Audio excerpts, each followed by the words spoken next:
የኢትዮጵያ መንግስታት ያልተጨቆነበት ለኢትዮጵያ ከሚገባት ማድረግ ከሚገባን የመጀመሪያው ትንሹ ስቴፕ Farmers initially started with 5,000 hectares of these heat-tolerant wheat varieties in 2018. የሚወክሉ ተቋማት በሙሉ የኢትዮጵያና የትውልደ ኢትዮጵያንን መብት የማስከበር ስራ የመስራት ግዴታ አለባቸው። Addis Ababa, you could see people walking around at night. I think በሚቀጥለው 5 ዓመት ውስጥ ኢትዮጵያ ውስጥ በጣም ትልቅ ለውጥ ትልቅ ድራማቲክ ቼንጅ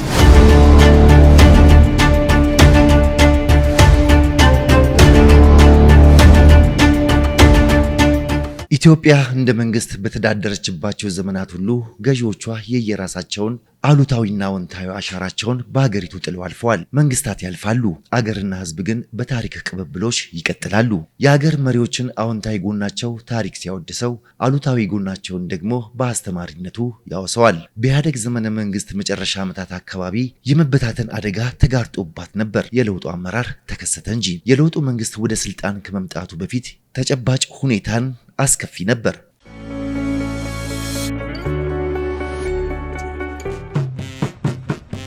ኢትዮጵያ ማህፀነ ለምለም ናት። ከፍ ባለ የሀገር ፍቅር መንፈስ ሰርክ የሚተጉ ልጆች አፍርታለች።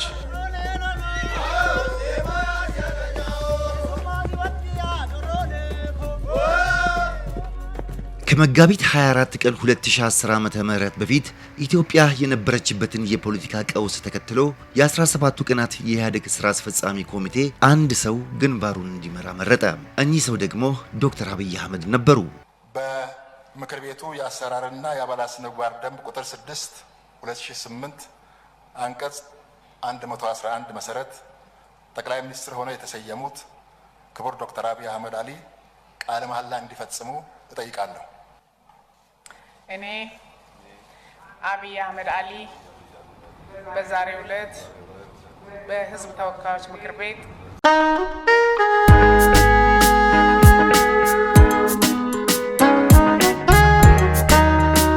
አገርን ለመምራት አደራ ተቀብለው በመጀመሪያው ለህዝብ ተወካዮች ምክር ቤት ተደራሽ በሆኑበት ንግግራቸው የኢትዮጵያንም ብቻ ሳይሆን የዓለም አቀፉን ማህበረሰብም ቀልብን ስበዋል። ኢትዮጵያ በልጆቿ ጥረት ታፍራ ተከብራና በልጽጋ ለዘላለም ትኖር። ፈጣሪ ኢትዮጵያንና ህዝቦቿን ይባርክ። አመሰግናለሁ። ጭቆናው ጣራ ደርሶ እና የሀብት ምንጭ ተደርጎ ነው የሚታይ የነበረው መሬት አዋጁም ራሳቸው እንዲያመቻቸው አድርጎ ነው የማስነሳቱ ሁኔታ ያለ ካሳ ክፍያ በተለያየ የማስፈራራት የመግደልም ሁኔታ ነበሩ ሬዚስት ያደረጉትን። እስከዛ አኳያ ሲታይ ያ ሁሉ ህዝብ የት ደረሰ የሚባልበት ዘመን ነበር። ከዛ አኳያ ሲታይ ለውጡ ከውጭና ከውስጥ የተደረጉት ትግሎች ተጋግዘው ወያኔ ከስልጣን የማንሳቱ ሁኔታ ተፈጥሯል። ጠቅላይ ሚኒስትር ዶክተር አብይ አህመድ ወደ ስልጣን ከመጡበት ከመጋቢት 24 ቀን 2010 ዓመተ ምህረት ጀምሮ ባለፉት ዓመታት ውስጥ በርካታ ተግባራትን አከናውነዋል።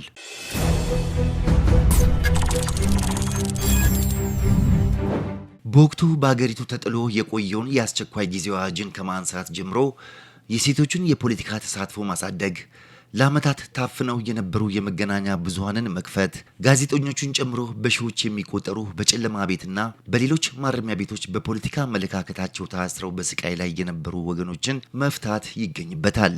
በሽብርተኝነት ተፈርጀው ውጭ ሀገር የነበሩ የፖለቲካ ፓርቲዎች ወደ ሀገር ቤት እንዲገቡም አድርገዋል። በተለይም በኢትዮጵያና በኤርትራ መካከል ወደ 30 ዓመታት የተጠጋውን ሰላማዊ ያልሆነ ግንኙነት በመደመር ፍልስፍና እቀይረዋለሁ አሉ። እውንም አደረጉት። ከኤርትራ መንግስት ጋር ለዓመታት ሰፍኖ የቆየው አለመግባባት እንዲያበቃም ከልብ እንፈልጋለን። የበኩላችንም እንወጣለን። በጥቅም ብቻ ሳይሆን በደም ለተሳሰሩት የሁለቱ ሀገራት ህዝቦች የጋራ ጥቅም ሲባል ልዩነቶቻችንን በውይይት ለመፍታት ያለንን ዝግጁነት እየገለጽኩ የኤርትራ መንግስትም ተመሳሳይ አቋም እንዲወስድ በዚሁ አጋጣሚ ጥሬን አቀርባለሁ። እኔ የመጀመሪያው ዶክተር አብይ ፓርላማ ንግግር ቁጭ ብዬ በደንብ ቲቪ ሰማው የሚለው እሱን ነው ለመናገር ወርዶቹን ሁሉን ነገር እና እስከ መጨረሻ የሰማሁት የሱ ስፒች ብቻ ነው። ብዙ ጊዜ አይቼ ነው ማልፈው። የራሴም ዊክነስ ሊሆን ይችላል አላውቅም። እና ያ ሁኔታ ተስፋ የሚሰጥ ሁኔታ ነው ማለት ነው ለዚህ አገር እና ሁላችንም ከዛ አኳያ ተነስተን ነው አሁን በኦኤልኤፍ ውስጥ ዩኒላተራል ሲስፋየር እናድርግና ይሄንን ለውጥ አክሰፕት አድርገን አመራሩን ኢንከሬጅ እናድርግ ሞር እንዲሰሩ ዲስከሬጅ የማድረጉ ሁኔታ ሳይ ኢንጌጅድ አድርገን አለ አይደለም መስራት አለብን የሚለውን ሁኔታ ከዛ ጀምሮ ነው እየተሰማኝ የመጣው። በወያኔ ዘመን ወደ ውጭ ሀገር በስደት የተሰደዱት ሁሉ እንዲመለሱ ዲክሌር ሲያደርግ ፓርላማ ላይ ከሽብርተኝነት ነፃ ያደረገ እና ወደ ሀገር ቤት ተመልሶ እንዲሰሩ ሲባል በጣም ነው ደስ ያለኝ። ከዛ አኳያ ነው ብዙዎቹ በውጭ የነበርነው ኔጎሼት አድርገን የገባ ነው። በልብ የሚተዋወቁ ነገር ግን በወታደሮቻቸው እንዳይገናኙ የተደረጉት የሁለቱ ሀገር ህዝቦች ሲገናኙ በናፍቆት ማንባታቸው ትዝታው ሆኖ አልፏል።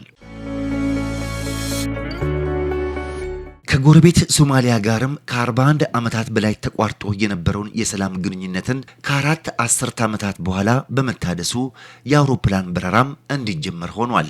የተከሰቱ ዋና ዋና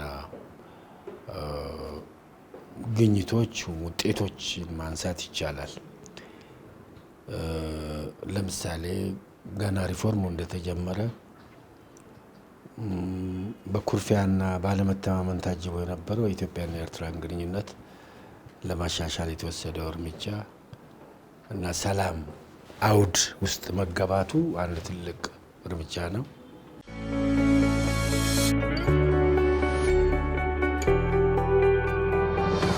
በኢትዮጵያና በኤርትራ መካከል የተበሰረው ሰላም ቀጠናዊ ሰላምን የማረጋገጥ ጉዞ ቀጥሎም ደቡብ ሱዳናውያንን አስማምቶ በሱዳን ደግሞ ሰላማዊ የስልጣን ሽግግር እንዲፈጠር አስተዋጽኦን አበርክቷል።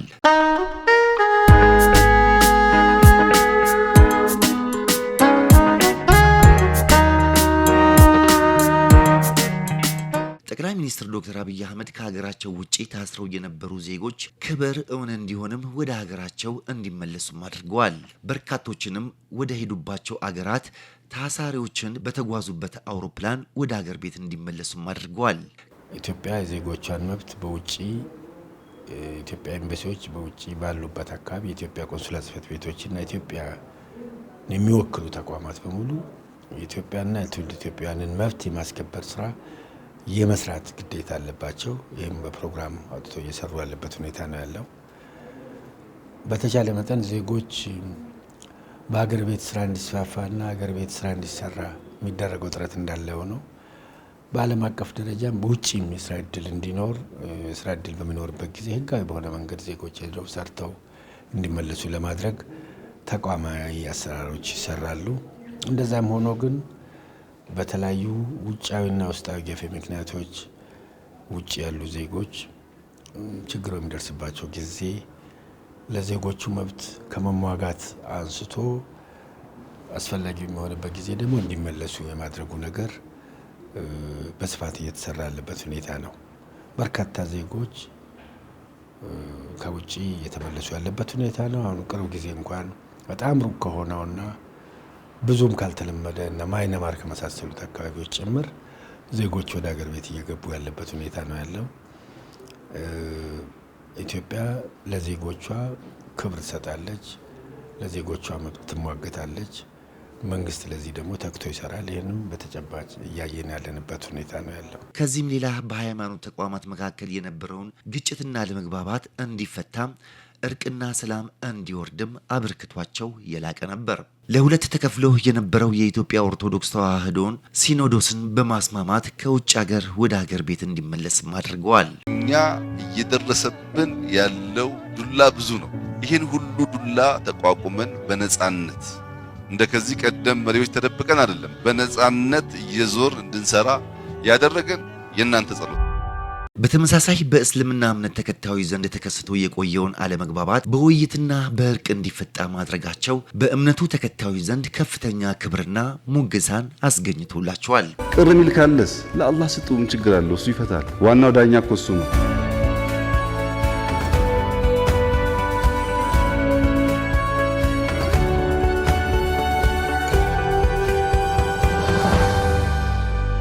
በእርግጥ በጥባጭ ካለ ማን ጥሩ ይጠጣል እንዲሉ አበው ጠቅላይ ሚኒስትሩ የሀገሪቷን ብሔራዊ አንድነት ከውጭም ከሀገር ውስጥም ለማሳለጥ ደፋ ቀና ሲሉ ሰላም ጠሎች አገሪቷን ወደ ትርምስ ለማስገባት እንቅልፍ አይተኙም። ሰኔ 16 ቀን ለጠቅላይ ሚኒስትሩ በመስቀል አደባባይ በተጠራው የድጋፍ ሰልፍ ላይ የደረሰው የቦምብ ጥቃት ለዚህ ማመላከቻም ይሆናል። በአጠቃላይ ዶክተር አብይ አህመድ በሀገር ውስጥ ሰላምና መረጋጋት እንዲኖር ግንቡን እናፍርስ በይቅርታ እንሻገር በሚል እሳቤ ያከናወኑ ዲፕሎማሲያዊ እንቅስቃሴ ስኬታማ ነበር። ለተፈጠሩት ችግሮች እልባት በማበጀት ህዝባችንን እንደምንክስም ጭምር በዚሁ አጋጣሚ ቃል እገባለሁ።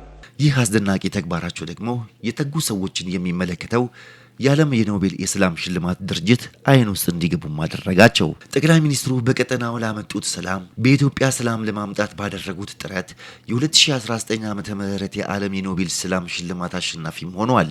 ሽልማቱ ከዓለም 100ኛው ከአፍሪካ ደግሞ 11ኛው ግለሰብም አድርጓቸዋል።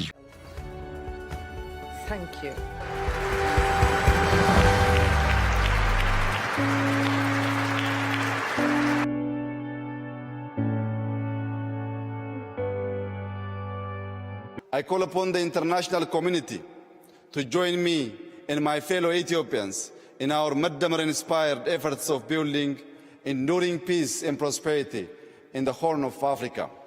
Salam ለሁላችን ነገኝ ሁንደ ኬኛ ፈተው peace shall be upon all of us. Thank you very much.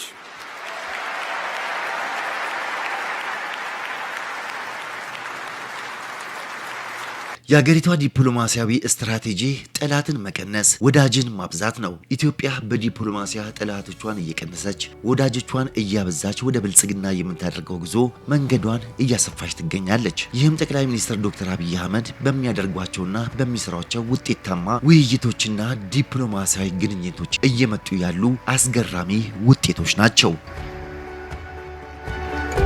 ለተናገርነው ጉዳይ ቀን ከሌት የምንሰራ የሰራነውንም ፈጽመን የምናሳይ እንጂ እንዲሁ የምንቃዥ ሰዎች አይደለም።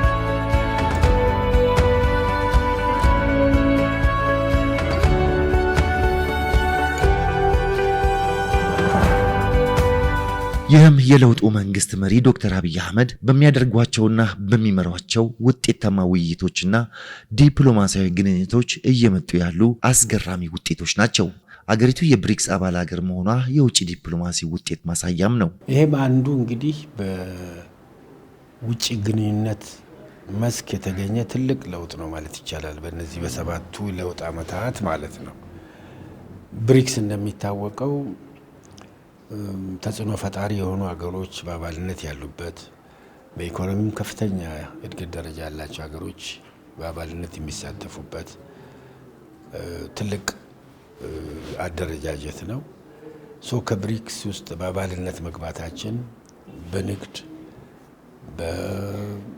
በኢንቨስትመንት፣ በቱሪዝም፣ በቴክኖሎጂ ዝውውር በመሳሰሉት በሌሎችም መስኮች የምናደርገውን እንቅስቃሴ ያሰፋልናል ማለት ነው። ዓለም አቀፍ ተሰሚነታችንም እንዲጨምር ያደርጋል ማለት ነው። ከነዚህ ሀገሮች ጋር በመልቲላተራል ደረጃ በብሪክስ ማዕቀፍና ከብሪክስ ውጭ ደግሞ በባይላተራል ደረጃ በምናደርገው እንቅስቃሴ ብሔራዊ ጥቅማችንን በሚገባ ለማራመድ ይጠቅመናል ማለት ነውና የብሪክስ አባልነትም እንደ አንዱ የዚህ የሪፎርሙ ትልቅ ውጤት ተደርጎ የሚወሰን ነው።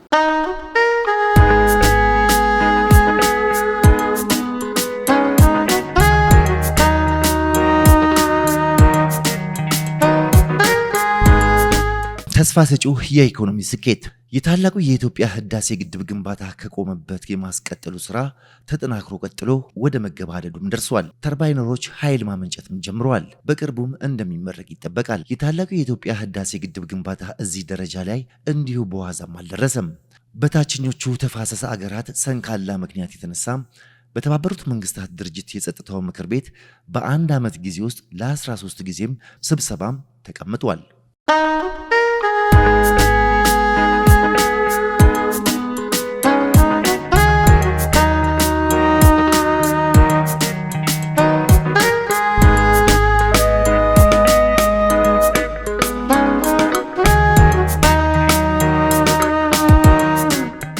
በታላቁ የህዳሴ ግድብ ሙሌት ዙሪያም የነበረው ውጣ ውረድ የት የሌለ ነው። በግብጾች ተፈጥሮ የነበረውን ደንቃራ በተባበሩት መንግስታት ድርጅት የጸጥታ ጥበቃ ምክር ቤት በባይላተራል ደረጃ ደግሞ በብዙ ሀገሮች ዘንድ ተገቢ ያልሆነ ኢትዮጵያ ላይ ይካሄድ የነበረውን የፕሮፓጋንዳ ዘመቻና ኢትዮጵያ ግድቡን ከመስራት ከመብላት እንድትታቀብ የተደረጉ ጥረቶች መክሸፋቸው በጣም ትልቅ ነገር ነው። ይሄ በዋናነት ከሽፏል ማለት ይቻላል። ሶስተኛ ሙሌት ተደርጎ አሁን ግድቡ ወደ ፍጻሜ እየደረሰ ያለበት ሁኔታ ነው። ይህንን ሁሉ ተጽዕኖ ተቋቁሞ ግድቡ በተሳካ የዲፕሎማሲ ጥበብ በማሸነፍ የግድቡን ግንባታ ተጠናቆ ለመርቃት በዝግጅት ላይ ይገኛል። የታላቁ የኢትዮጵያ ህዳሴ ግድብ ግንባታ የስኬት ጉዞ የኢትዮጵያውያንን የአሸናፊነት ማሳያ ነው።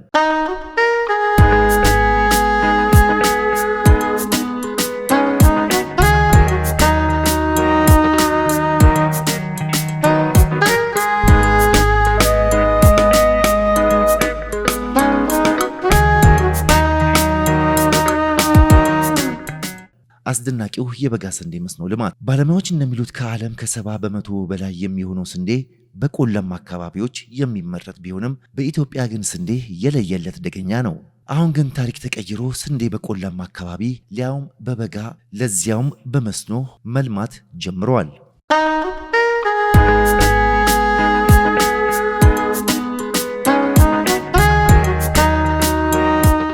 ኢትዮጵያ ከቅርብ ዓመታት ወዲህ አርሶ አደሮቿ አንድን መንገድ መከተል ጀምረዋል።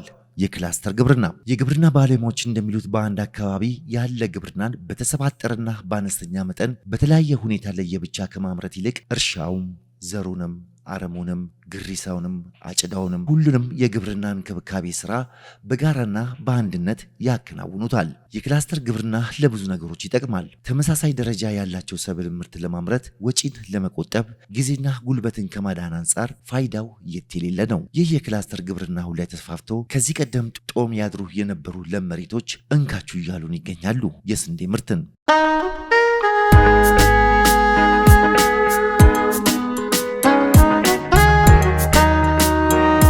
በበጋ ስንዴ ሶስት መሰረታዊ ነገሮችን ማንሳት እንችላለን። አንደኛ አልተለመደም። ከዛሬ 7 ዓመት በፊት ይህ ስራ አይታወቅም። ኖርማሊ በበጋ ስንዴ ማምረት ወይንም ይሄ ሰብል ዘሮችን ማምረት አልነበረም።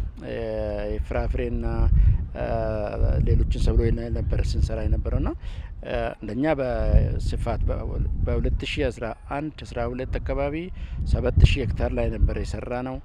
አሁን በዚህ ዓመት 4 ሚሊዮን አቅደን ወደ 3.3 ሚሊዮን ሄክታር በዘር የሸፈንበት አግባብ ነው ያለው። ከዚህ እንግዲህ በትንሹ ወደ 135 ሚሊዮን ኩንታል አካባቢ ይጠበቃል።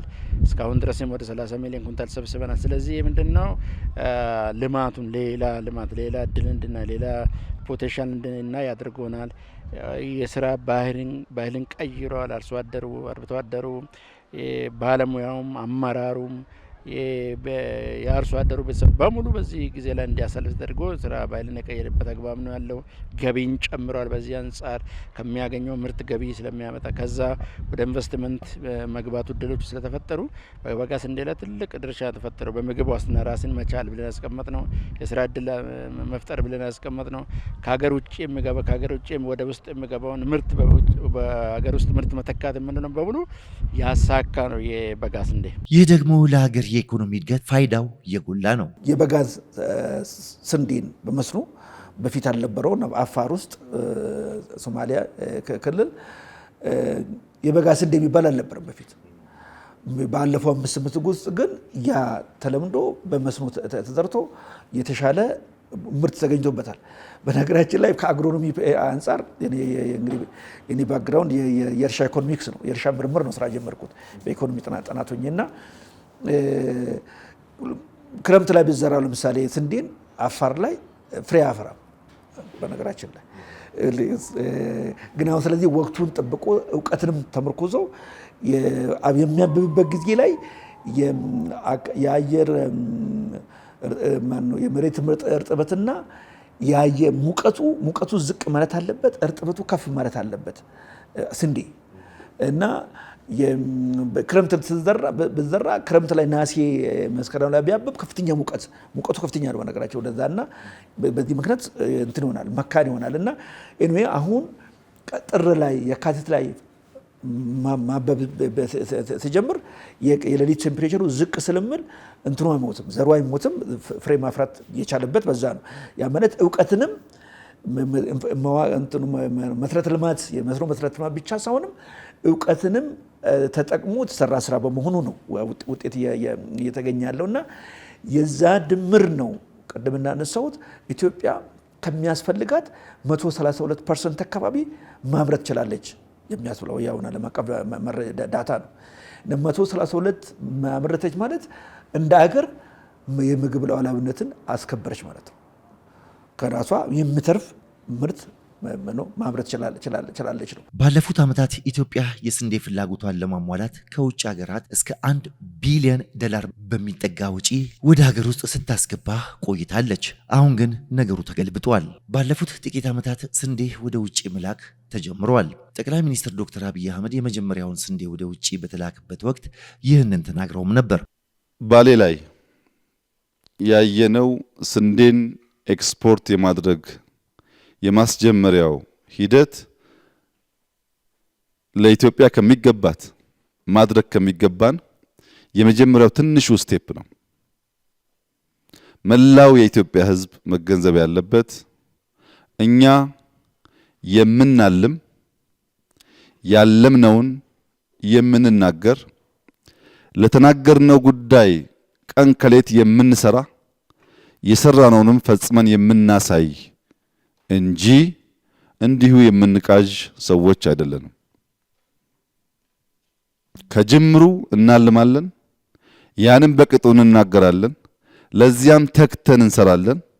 አሳክተን እኛም ዓለምን በጋራ ማየት እንድንችል እናደርጋለን። የአፍሪካ ልማት ባንክ ፕሬዝዳንት በኢትዮጵያ የስንዴ ልማትን ከጎበኙ በኋላም በዓለም የኢኮኖሚ ፎረም ላይ እንደተናገሩት አገሪቱ በስንዴ ምርት ከራሷ ፍጆታ አልፋ ለዓለም ገበያ ማቅረብ ትችላለች ሲሉ ገልጸዋል። Farmers initially started with 5,000 hectares of these heat-tolerant wheat varieties in 2018. They expanded to 167,000 hectares 2 years later. And by the end of this year, they have expanded it to 400,000 hectares. I was in Ethiopia just last week, and I was very honored to be conferred with a honorary doctorate by the Addis Ababa University.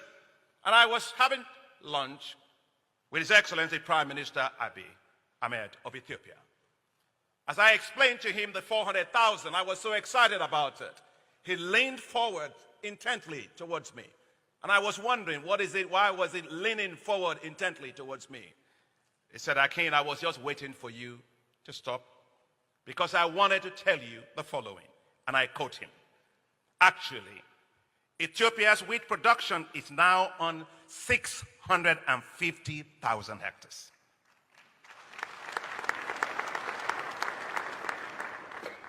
We harvested 2.6 million metric tons of wheat.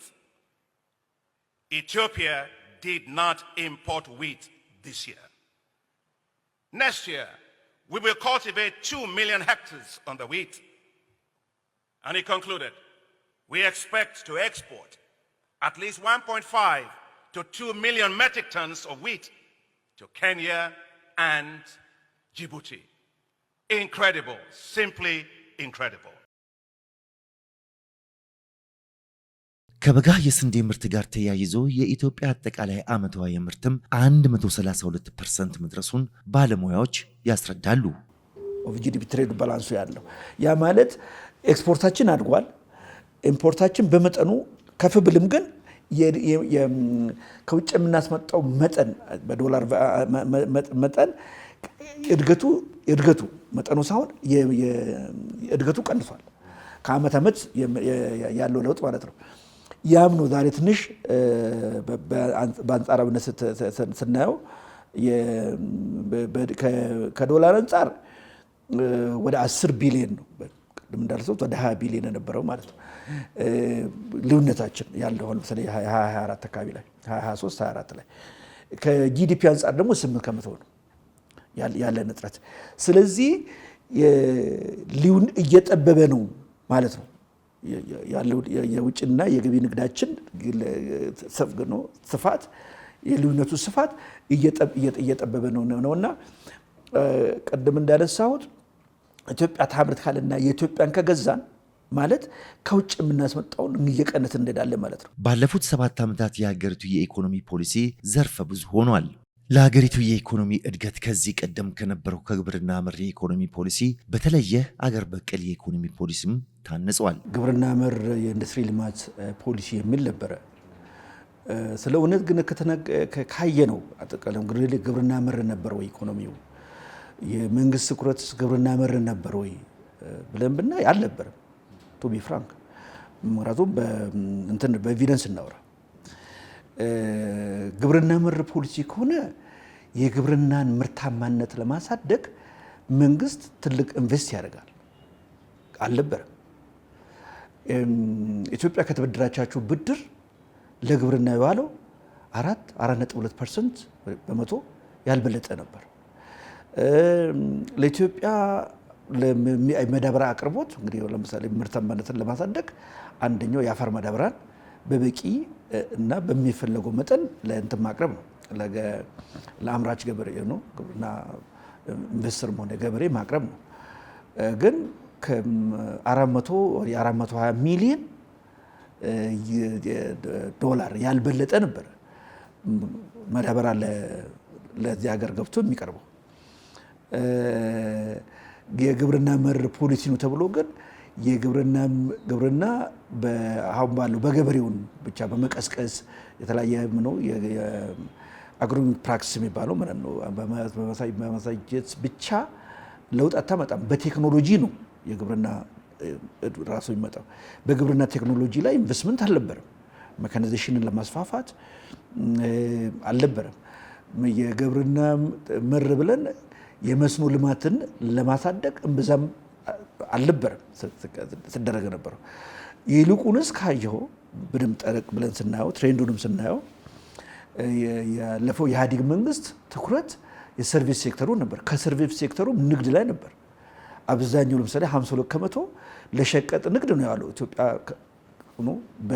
ከግልም ከዓለም አቀፍ ተቋማትም የተበደረችው ብድር የዋለው ዳታዎች እንደሚያሳዩት 52 እስከ 55% ሸቀጥ ለንግድ ነበር። ኢምፖርት አድርጎ ኮሞዲቲን ሸቀጦችን አገር ውስጥ ለማከፋፈል ነበር የዋለችው። እሱ ደግሞ በዋናነት የኢህአዴግ አባሪ ድርጅቶች ከዛውም የቲፒኤልኤፍ የቅርብ ሰዎች ነበር ኢንቮልቭ እንዲያደርጉ የተደረገውና እሱ ለኔ ለፕሮፓጋንዳ ያክል ነው እንጂ በትክክል ግብርና መር ነው ለማለት አይቻልም። የኢትዮጵያ ኢኮኖሚክ ፖሊሲ አሁን ባለው ሁኔታ እንደ ከዚህ በፊቱ እንደ ዮታዊ ዲሞክራሲ ግብርና መር የኢንዱስትሪ ልማት ሳይሆን ሁሉን አቀፍ የኢኮኖሚ ልማት ፖሊሲ መሆኑን ነው ባጭሩ የምንረዳው። ኢትዮጵያ ባለፉት 7 ዓመታት የውጭና የገቢ ንግድም ለማቀራረብ የሰራችው ስራ አበረታች ነበር። ለኢትዮጵያ የኢኮኖሚ እድገት የኢንዱስትሪው ድርሻ ከፍተኛ አስተዋጽኦ እያበረከተ ይገኛል። ለምሳሌ የኢንዱስትሪ ክፍለ ኢኮኖሚ ለኢኮኖሚ የሚያዋጣው ለምሳሌ በ2015-16 እንደ አውሮፓ አቆጣጠር 15-16% ነበር። አሁን ላይ ግን ወደ 27% ደርሷል። አጠቃላይ ለኢኮኖሚ ከጂዲፒ የምንለው ማለት ነው ለኢኮኖሚ አስተዋጽኦ። ስለዚህ ይሄ ቀላል እንቅስቃሴ አይደለም። ሌላው ኤክስፖርትን የውጭን ገበያን ሽፋን ማሳደግ የሚል ነበርና እሱ ኢትዮጵያ ለምሳሌ በ2015-16 እንደ አውሮፓ አቆጣጠር ኤክስፖርት የምታደርገው ከጉድስ ኤንድ ሰርቪስ አገልግሎትና እቃ በድምሩ 6.5 ቢሊዮን ዶላር ነበር።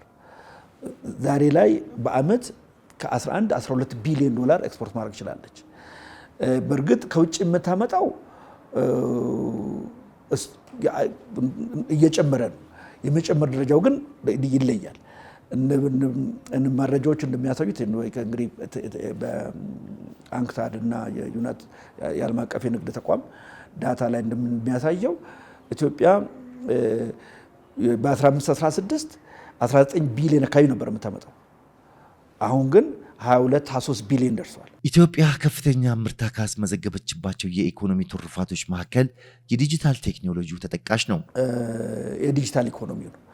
ዲጂታል ኢኮኖሚ በፊት ያልነበረ ነው። አሁን ልታወዳደር አትችልም። ዲጂታል ኢኮኖሚው ከ2015-16 በፊት ምንድነው የነበረው? ምን ላይ ነበረ? ምን አስተዋጽኦ ነበረ ብትል የተወሰነ ጥቅም ኦኬም ቴሌኮምን ዲጂታላይዝ ማድረግ፣ ቴሌኮም ተደራሽነትን ማስፋፋት፣ ሞባይል ተደራሽነትን ማስፋፋት ላይ ተሰርቷል። እሱም አንድ ነገር ነው። ግን ዛሬ ከዛ አልፎ ከአገልግሎት አልፎ የኢኮኖሚክ ሴክተር እንደውም ብዙ የተሰራ ነው። ብዙ የተወሰነ ለውጥም አለ። አሁን አንዳንድ መረጃዎች እንደሚያሳዩት ወደ 130 አይነት የዲጂታል አገልግሎት የኢትዮጵያ መንግስት ተግባራዊ ለማድረግ እየሰራ ነው። በ25 ተቋማት ውስጥ የተጀመሩ ነገሮችና የተሻሉ ነገሮች አሉ።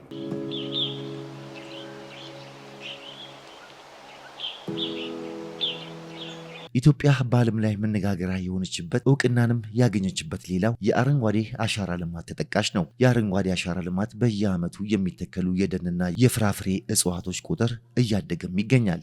በዚህም ጠቅላይ ሚኒስትሩ በተባበሩት መንግስታት የዓለም ምግብ ድርጅት ፋኦ እውቅናን አበርክቶላቸዋል።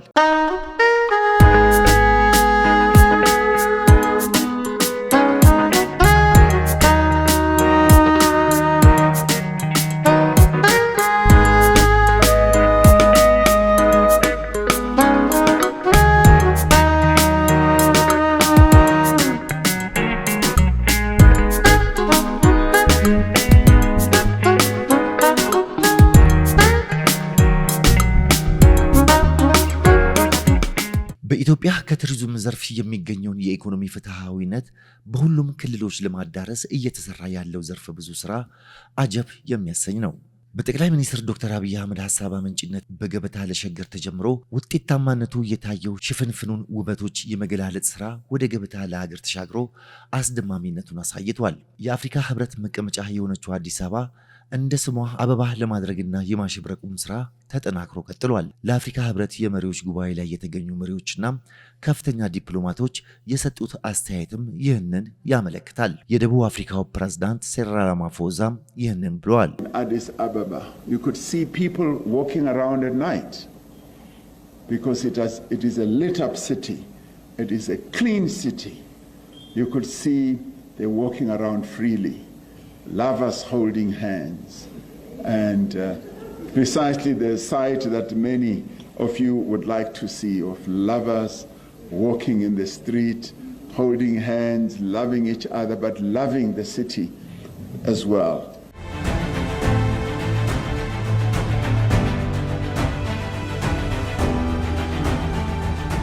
የወንጪ ደንዲ ኢኮቱሪዝም በአማራ የጎርጎራ ፕሮጀክት በደቡብ የኮይሻ ኢኮቱሪዝም በመጀመሪያው ዙር የተገነቡ ሜጋ ፕሮጀክቶች ናቸው። በአዲስ አበባ የተጀመረውና በ3 ክልሎች የተጠናከረው ሽፍንፍኑን የመገላለጽ ስራ ተጠናክሮ በመቀጠል በ7 ክልሎችና ከተሞች በአስገራሚነታቸው ጎልተው እንደቀጠሉ ይገኛል። የኦሮሚያ ባህልና ቱሪዝም ቢሮ አለ። የፌዴራል ተቋማቶች የቱሪዝም ኢትዮጵያ ይባል ነበረ። የባህልና ስፖርት ሚኒስትሪ ነበር። አሁን ደግሞ ራሱን ችሎ የቱሪዝም ሚኒስትሪ ኦፍ ቱሪዝም ተቋቁሟልና ባለፉት 7 ዓመት ውስጥ የተካሄደው ነገር አይ ቲንክ በመጀመሪያ ኢትዮጵያ መሆን የምትፈልገውን ነገር ከማየት ራዕዩን ከማስቀመጥ ነው የጀመረው። ከዛ ደግሞ የተቋማዊ ለውጥ የሚባለው ነገር ኢንስቲቱሽናል አሬንጅመንትስ የማድረግ ስራዎችን ኢትዮጵያ ስትሰራ ነበረ። በዚህ መሰረት ቱሪዝም እንደ ሚኒስትሪ ራሱን ችሎ ተቋቁሞ የቱሪዝሙን ዘርፍ ይበልጥ ተደራሽ ለማድረግ መሰራትም አለበት። የግል ተቋማትም ለቱሪዝም ኢንቨስትመንት መትጋት ይጠበቅባቸዋል። ኢትዮጵያን እና ኢትዮጵያውያን የማየት አቅማችን አጠገባችን ያለው ሀብት ሲፈስ የነበረ ወንዝ ሊሆን ይችላል፣ ወይ ደግሞ አጠገባችን የነበረ ጫካ ይሆናል፣ ወይ ደግሞ የሆነ አቧራ የለበሰ ነገር ሊሆን ይችላል። እነዚህን ነገሮች አውጥተን መልክ ሰተነው ምን ሊሆን እንደሚችል ማሳየት ችለን ለገበያ አውጥተን የሀገር ውስጥንም የዓለምንም ገበያ መሳብ እንደምንችል ያሳዩ ፕሮጀክቶች ናቸውና አይ ቲንክ ከፕሮጀክቶቹም ያለፈ አሁን ገበታ ለትውልድ ነው የሚባለው ሶ ለጄኔሬሽን ለትውልድ የሚሆን መልእክት ማስተላለፍ የቻሉ ፕሮጀክቶች ናቸው ብዬ ነው የማምነው። ይህን ደግሞ የምታየው አጠገብህ ያለውን ቤተ መንግስት ተቀይሮ የፓሪስ ውስጥ ያለ ፓላስ ሲመስል ካየ ወይ ቤኪንግሃም ፓላስን የሚወዳደር ስቶሪ ቴሊንግን መፍጠር ከቻልክ ወይም ደግሞ እንደ ወንጪ ያለ በጣም ውብ ስፍራ ግን ደግሞ አስቸጋሪ መልክዓ ምድርን ሰርተህ አፈር አውጥተህ ሌላ አፈር ሞልተህ ሰርተህ ለዓለም ማሳየት ከቻልክ የኢትዮጵያውያን አቅም የገለጠ ነው ብዬ ነው የማስበው። በእንደዚህ አይነት አጀንዳ አይ ቲንክ ይሄ የፖለቲካ ቋንቋም ነው ብዬ አላስብም። ሁሉም ሰው ካድሬ መሆን አለበት ብዬ ነው የማስበው። እኔ ለቱሪዝም ካድሬ ነኝ። እኔ ላየሁት የልማት ስራ ካድሬ ነኝ። በጣም በኩራትና በደስታ ለምን እንደዚህ አይነት ነገሮች ፕሮጀክቶች ሀገር መሆን የምትችለውን አቅም ስለሚያሳዩ እኔም ልጆቼም የልጅ ልጆቻችን ምን መሆን እንደሚችሉ ገና ማሳያ ናቸው። ከዚህ በላይ ደግሞ መሄድ እንደማይችል ስለሚያሳዩ ማለት ነው። ለቱሪዝም በአጠቃላይ ያለው ሬሌቫንስ በመጀመሪያ አይንን መክፈት ነው። በቀጣይ 5 ዓመታት የሀገሪቱ የማደግ ተስፋ ከፍተኛ መሆኑን የኢኮኖሚ ዘርፍ ተመራማሪና አማካሪ ባለሙያ ያምናሉ። አይ ቲንክ በሚቀጥለው 5 ዓመት ውስጥ ኢትዮጵያ ውስጥ በጣም ትልቅ ለውጥ ትልቅ ድራማቲክ ቼንጅ ኢንዱስትሪው አድጎ የሀገር ውስጥ ፍላጎትንም አሟልቶ ለውጭ መላክ የሚያስችል የእርሻ ምርታችንም አድጎ ከኛ ተርፎ መላክና ከኛ ተርፎ መላክ ብቻ ሳይሆን እንዳለ ሰብስበን እዚህ ፕሮሰስ አድርገን መላክ። አሁን ዘንድሮ 2024 ወደ 1.3 ቢሊዮን ዶላር ነው በቡና ላክ ነው። ቡናው ግን ላክ ነው ጥሬውን ነው ፕሮሰስ አይደለም። እኛው ጥሬውን ላክ ነውና ስታርባክስ ፕሮሰስ ፓክ አድርጎ ነው አሻሽሎ የሚልከው። ነስል አሻሽሎ ናይስ ካፌ ነው ፓክ አድርጎ የሚልከው የኛ ነው ቡና ነውና ግን እዚህ ፕሮሰስ በደንብ ብናደርግ ወይ ፕሮሰስ እንድታደርጉ ለምሳሌ ስታርባክስ እዚሁ ኢትዮጵያ ውስጥ ፕሮሰስ አድርጌ ላክ ብንለው ለብዙ ነው ሺህ ሰው ነው ስራ ዕድል የሚፈጠረው። አዘ ሴም ታይም ኢትዮጵያ የምታገኘው ዶላር ነው ከፍ ያለ ይመጣል ማለት ነውና በዛ ሂደት ውስጥ እንግዲህ በመጠኑ እየገባን ነውና ከሄድን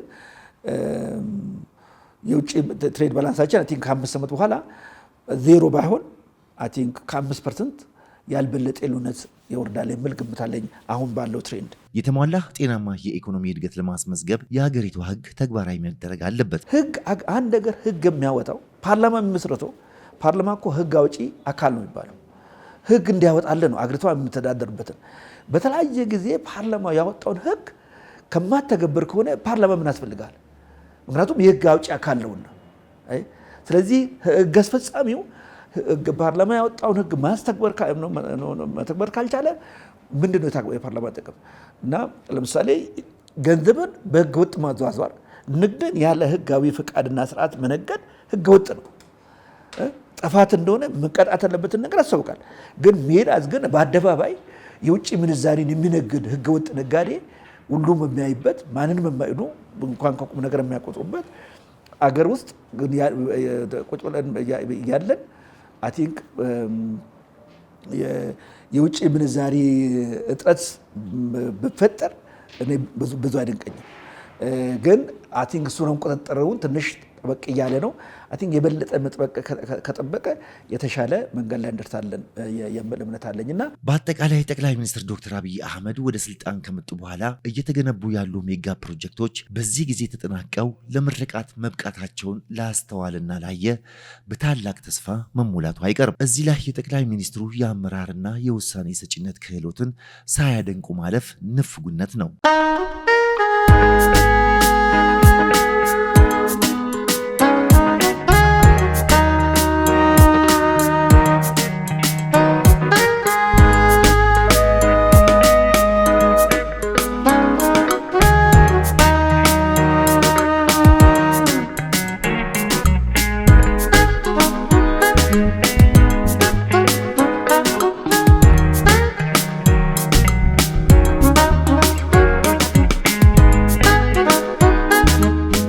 እኔ በለውጡ ሂደት ውስጥ እስካሁን የተደረጉት በኢኮኖሚም በፖለቲካም በዲፕሎማሲም በባህላዊ የህዝቦችን እኩልነት የማሰረጹ ሁኔታ ሳይሆን እጅግ ብዙ ስራዎች ተሰርተዋል። እነዚህ ስራዎች የፖለቲካ ድርጅቶች እኮ ጥሩ የተሰሩትን ጥሩ ነው ማለት አለባቸው። ጥሩ ያልተሰሩት ደግሞ በራሳችን መንገድ እንደዚህ እንሰራለን እኛ ስልጣን ብንይዝ ብሉ ይሻላል እንጂ በጅምላ ዲስክሬዲት በማድረግ የኢትዮጵያ ፖለቲካ አዙሪት እንደሚያደርገው ሁኔታ ሁሉንም መኮነን አስፈላጊ አይመስለኝም። እኔ ይሄንን መንግስት የሚቃወሙት ከሶስቱ የሚጋጩ አይዲያዎች በሁሉም አካባቢ አለ። ያለመረዳት ነው። ያለመረዳት ስልሽ የፖለቲካውን ባህል ለመቀየር ፍላጎት የሌላቸው ሰዎች ናቸው ወይም ግሩፖች ናቸው ይህንን መንግስት እንትን የሚለው።